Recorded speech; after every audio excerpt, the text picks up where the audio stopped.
How's it going, YouTube?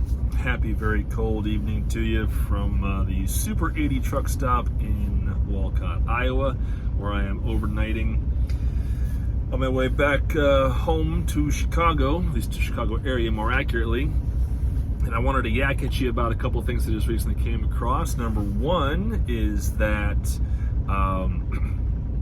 several nations in Europe, most prominently among them the United Kingdom, but also including the nations of Norway and Denmark and the Netherlands, have all announced a rollback or a total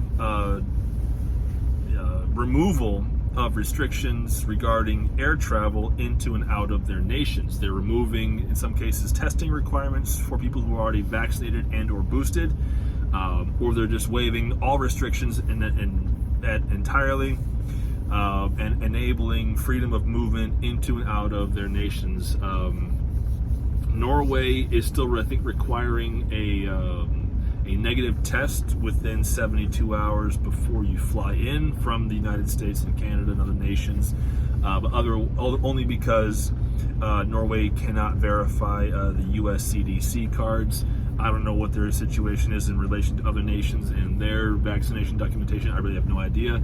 But that is good news. If you want to go to Norway, now you can. Essentially, you can fly from the U.S. to Norway. But the catch is that if you want to fly out of the U.S., you still have to show either a negative COVID test within 72 hours before you board the aircraft, or you've got to show your CDC card with proof of your valid vaccination and or boosted status to get on the aircraft as well. So Norway's opening up.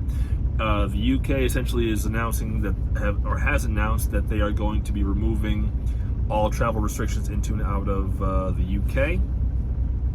I think the only thing they're still going to do is require people to fill out a contact tracing form if you're a passenger arriving in the UK. But still, if you're vaccinated and you fly into the UK, you're going to have a much easier time getting into and out of that nation now than you would have previously, that is good news, because the consensus among, now, I don't know how much global or even European prestige or respect that Netherlands and Norway and Denmark have in the European Union or just Europe in general, but these are not nations that are just random scattered backwaters. Each of these nations have economic significance in the EU. I believe they're all member nations.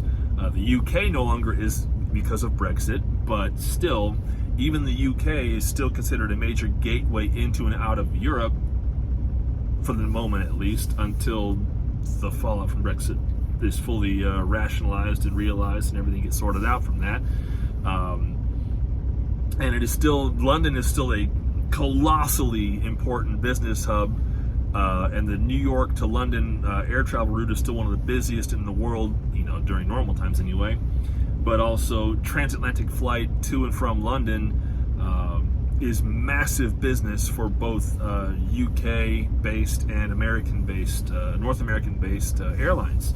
So to have England essentially open up for travel again with all but a couple of restrictions gone, that is a big deal. Even in spite of the fact that Omicron is significantly more transmissible than Delta or even COVID Alpha, if that's what they even called it or whatever.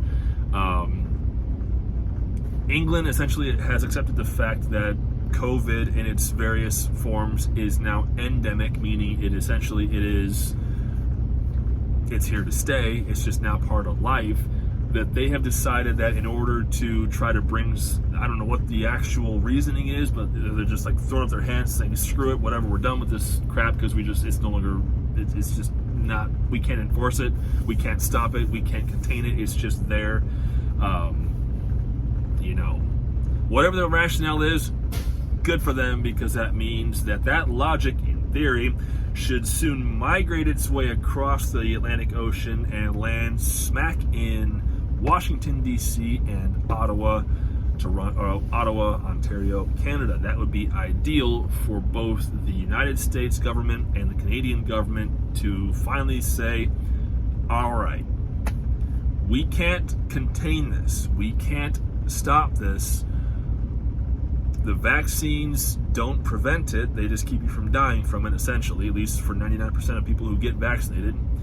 The masking didn't work. The lockdowns didn't stop this thing. Okay. You can cross the border freely again.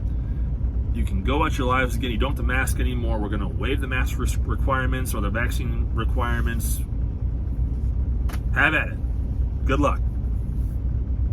That's the logic we need to see these governments adopt. And that needs to filter then through to all of the state governments and then all the local governments of those states. Because, as I've been saying for a couple of videos now, the American people are done with all this mess about restrictions and mandates and lockdowns and all this crap.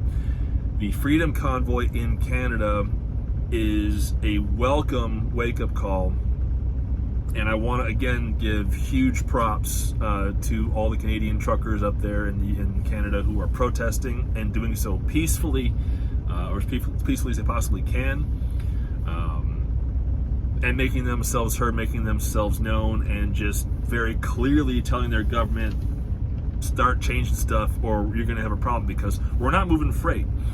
And you know, there's a blockade at the U.S.-Canada crossing, a major U.S.-Canada crossing in Alberta that's been blockaded by truck drivers, and they can't get tow companies to come in and remove the trucks, and the Royal Canadian Mounted Police can't arrest the truckers because, yeah, while they could take the truckers away from the trucks, they can't move the trucks because no one's going to tow them. And why can't the Canadian police just drive the trucks away? Well, as in the United States, in Canada, you must be trained and licensed to operate commercial motor vehicles over a certain weight. And if you are not trained in the operation of those vehicles, number one, you're in defiance of the law and whatever the Department of Transportation of Canada, Ministry of Transportation in Canada has set forth. Now you're in violation of that, so now you're breaking the law to enforce the law, essentially.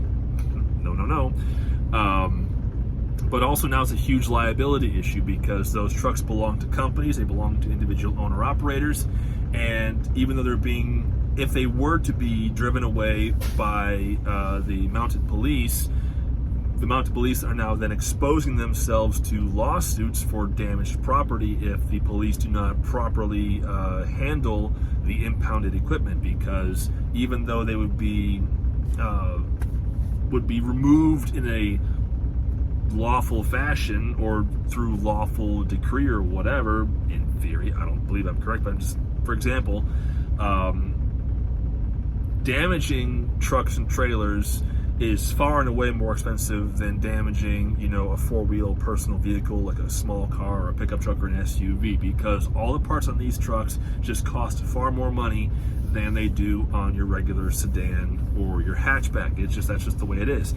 For example, on my previous Ford Mustang, I had a 14 Mustang that I put 97,000 miles on. I put new tires on it at about 65,000 miles, and it cost me $620 for the 4 tires and the new valve stems, and then the labor to install those 4 tires. Okay, $620. When I had all 8 drive tires on this truck replaced just last week, it cost me $5,280 in the 8 tires and the valve stems and the labor and the tire recycling fees, can't forget those, to get those tires put on. So now if the police damage these trucks, okay, maybe it's only 5 trucks they damage out of 30 or whatever the case may be. That's still a liability to that police department that, there can be insurance claims filed and court cases and lawsuits and whatever else over damage to the equipment. So that they're stuck because the towing companies won't come and tow the trucks away from the blockaded border crossing, and the police can't drive the trucks away because they probably aren't licensed or trained to operate commercial motor vehicles. So they're stuck. And it's nonviolent protest, property's not being destroyed, but at the same time, commerce is not being able to move, and the trucks that are in Ottawa right now as part of the protest, they're not hauling revenue freight.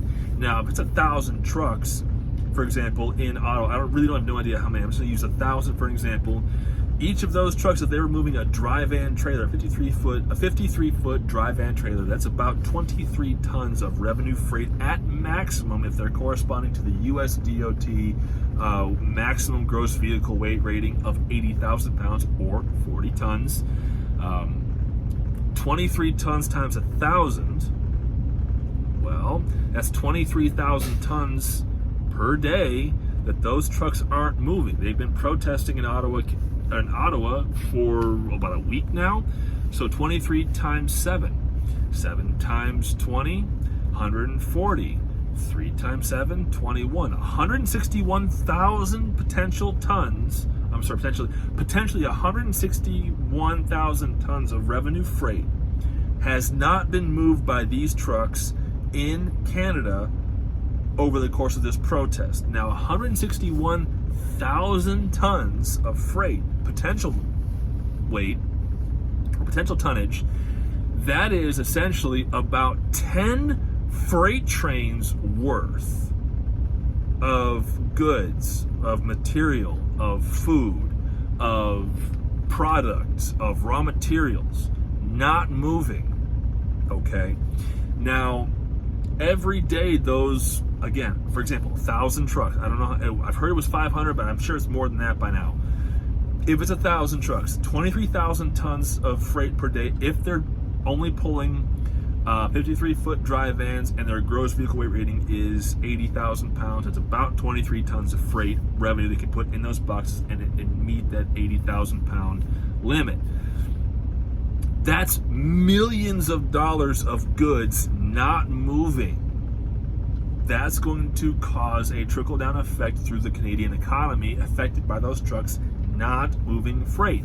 So it is literally in the Canadian government's financial interest for tax revenue collection, as well as for the businesses who are no longer being served by these trucks, to get it through their thick skulls that vaccination requirements and mandates are not going to be accepted by these truck drivers who are not vaccinated, who want to continue to operate their businesses and transit the border between the US and Canada openly. And because, again, going back to Europe, because Europe is opening up, even though it's smaller nations, and then of course the outlier of the UK opening back up,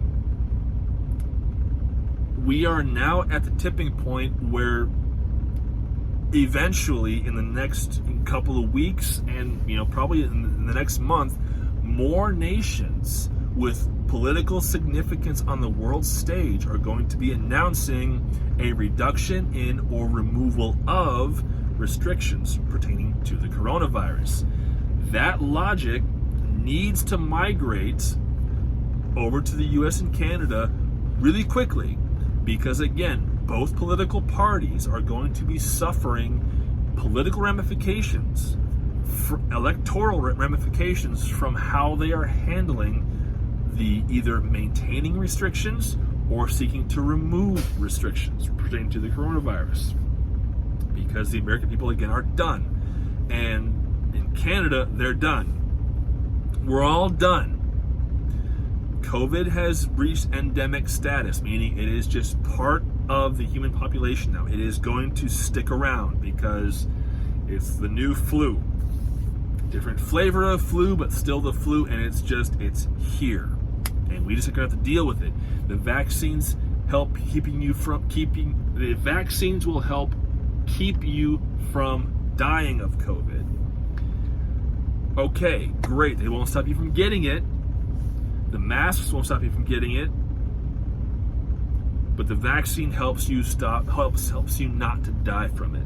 In that regard, to me personally, since that has been proven apparently to be accurate, that statement, the vaccines will help keep you from dying of COVID, that is good enough for me to say that the vaccines and the boosters are a valuable element for now.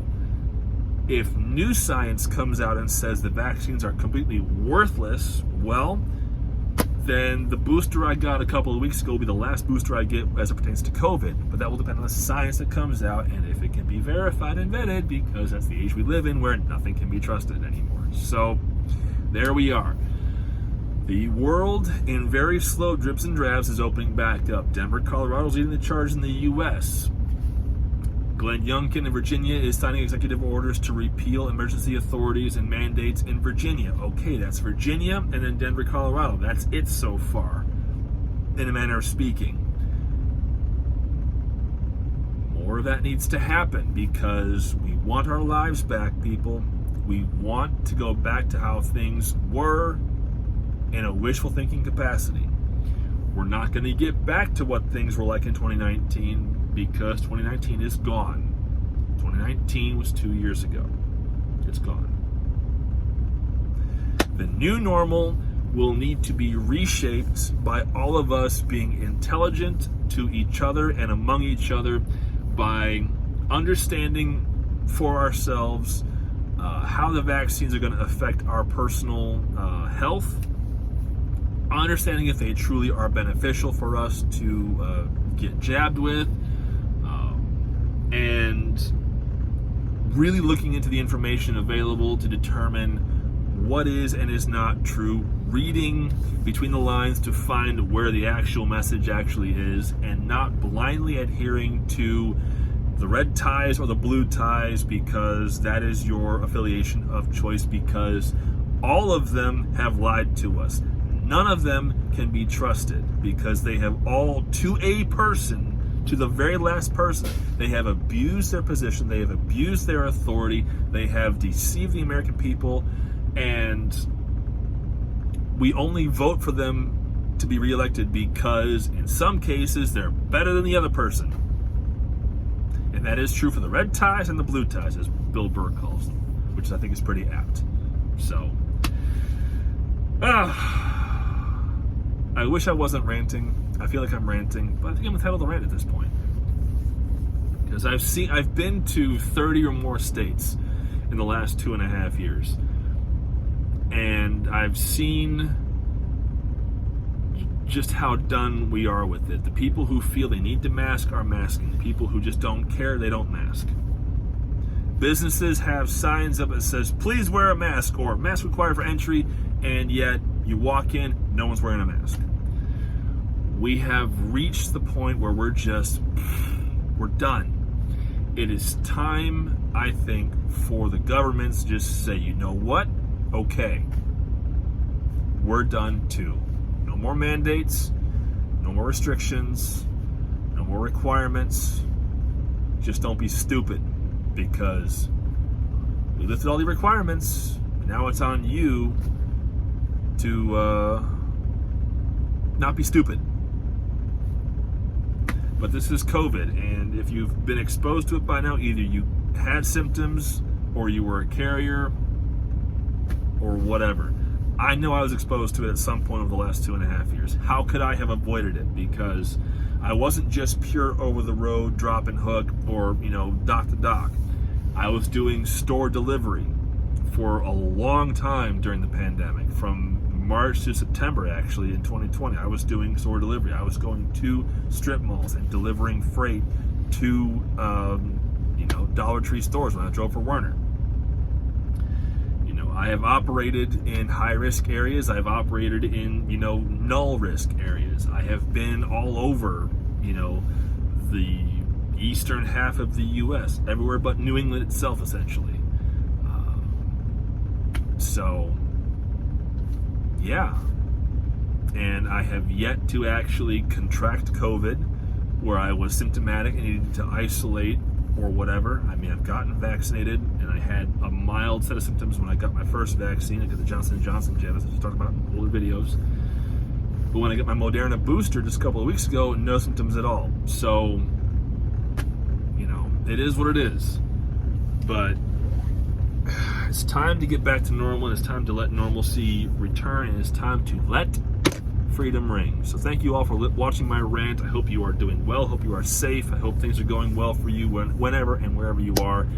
And Yes, I will say I am not anti-vaccine. I do recommend that you vaccinate if you believe that is in your best interest to do so. I also believe that if you are someone who does not trust the vaccines, that you should research them. You should consult medical practitioners who you feel you can trust. You should not trust the internet. You should not trust WebMD. You should take what the CDC says with a grain of salt, because it is information that can be corrupted and co-opted, whereas speaking one-on-one with a medical professional probably will actually give you better answers, especially if you have particular health issues that you want to address, or you just don't feel you have all the answers, but you have a doctor you've been seeing for years who has your case history, who has your medical history, who understands your health needs. It is to your advantage then to ask questions. But if you just feel that you do not want to vaccinate because you hate the idea of the vaccines, because you feel they can't be trusted, okay, well, that's your opinion.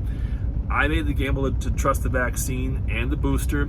So far, that faith has been justified. I hope that faith remains justified on my level, for me personally. And I hope for all those others out there, whether you're a trucker or not, who has also been vaccinated and boosted, that the faith you place in that vaccine and that booster remains fulfilled as well. But if you're anti-vaccine, anti-booster, whatever, we're going to have to agree to disagree on that, because that is your choice. I've made my choice. It is what it is. So with that being said, I will let you all go. Thank you again for watching, and I will see you down the road.